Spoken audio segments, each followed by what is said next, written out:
ఈ చెట్టా నన్ను తీ బుజ్జి ఇట్లా దూరంగా. లక్ష్మీ తల్లి కూర వస్తుంది బాగా. చేతులు మూసాయి మాకు. ఏ ఇది స్టార్టింగ్ నుంచి దివి.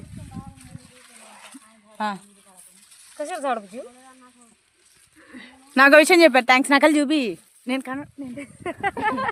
ఆ మొక్కలు పైన ఒక్క లక్ష్మీదేవి ఇంకా పెద్దవైనాక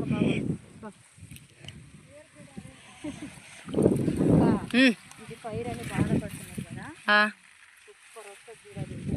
నీ చల్ల బాగా వస్తుందా? కర్రలు బాగున్నాయి. బాగా వస్తుంది పంట. నువ్వు అవి ఎలా కనుక్కున్నావు అక్క? నీకు ఎవరు చెప్పారు అవి?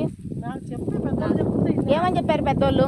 ఈ లక్ష్మీ కర్ర ఇది ఉంటే చేలు బాగా వచ్చాయి, పంట కానీ పైరు కానీ భద్రంగా ఉంటది అని పెద్దోళ్ళు చెప్తుంటే ఇన్నాము. పెద్దోళ్ళు చెప్తుంటే పంట పైరు బాగా వస్తుంది. ఇది లక్ష్మీ కర్ర. లక్ష్మీ కర్ర అని అందరు చూపించింది ఇప్పుడు. అదే మా ఆయనకు బాగా కలిసి వస్తుంది అనమాట. కలిసి వస్తుంది. మీ ఆయనకి నీకు కూడా